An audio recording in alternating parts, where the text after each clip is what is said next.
Once upon a time, in a bustling high school, there was a kid named Jamie. Jamie wasn't what you'd call a straight A student. Math problems turned into riddles, and science projects often looked like abstract art. But there was one thing Jamie did excel at: dreaming of popularity. Jamie longed for the attention, the laughter, and most importantly, the charm of being liked by the in-crowd. One fateful afternoon, while nervously shifting weight from foot to foot at the lockers, Jamie's heart raced when the school's golden boy, Ryan, strolled over. With his effortless charisma and a smile that could light up the dullest days, Ryan was everything Jamie wished to be. To Jamie's utter shock, Ryan casually asked, "Hey, do you mind helping me with some homework? I could really use a hand." Stunned but thrilled, Jamie nodded eagerly. Of course! This was the moment Jamie had been waiting for. They exchanged numbers and agreed to meet after school. As Jamie walked away, a flutter of hope filled their heart. Maybe this was the start of something special. After school, the two met in the library, a cozy nook filled with the smell of old books and the quiet hum of studious whispers. But just 5 minutes into the session, Ryan's phone buzzed. It was a text from his mom. "You need to come home now." The moment felt like a cruel twist of fate, but Ryan's eyes sparkled with gratitude.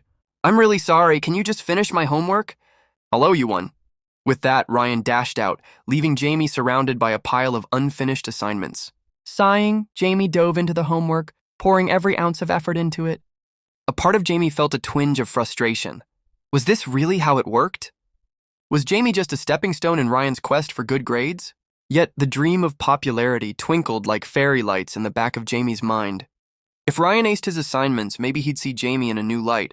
Maybe even ask for a date. As the evening wore on, Jamie finished the homework, feeling a mix of pride and disillusionment. "I can't believe I just did his work," Jamie whispered to the empty library. But then a thought flickered. Maybe this was an opportunity. What if Jamie turned the tables? The next day at school, Jamie decided to approach Ryan with confidence. "Hey, I finished your homework, but I was thinking, I'd love to study together more often. Maybe we could help each other out."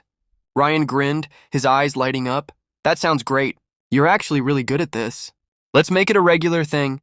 Days turned into weeks, and their study sessions became a shared ritual. They laughed over textbooks, exchanged stories, and slowly, Jamie realized that Ryan wasn't just a popular kid. He was fun, smart, and kind.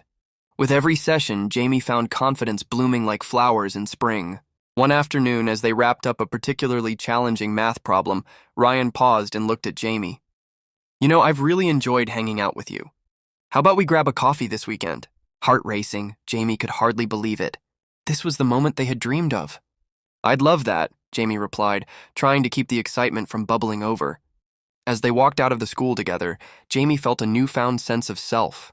Popularity wasn't just about fitting in or doing someone else's homework. It was about connection, confidence, and being true to oneself. In the end, Jamie didn't just gain a crush. They gained a true friend and a budding romance, paving the way for a brighter, more authentic future.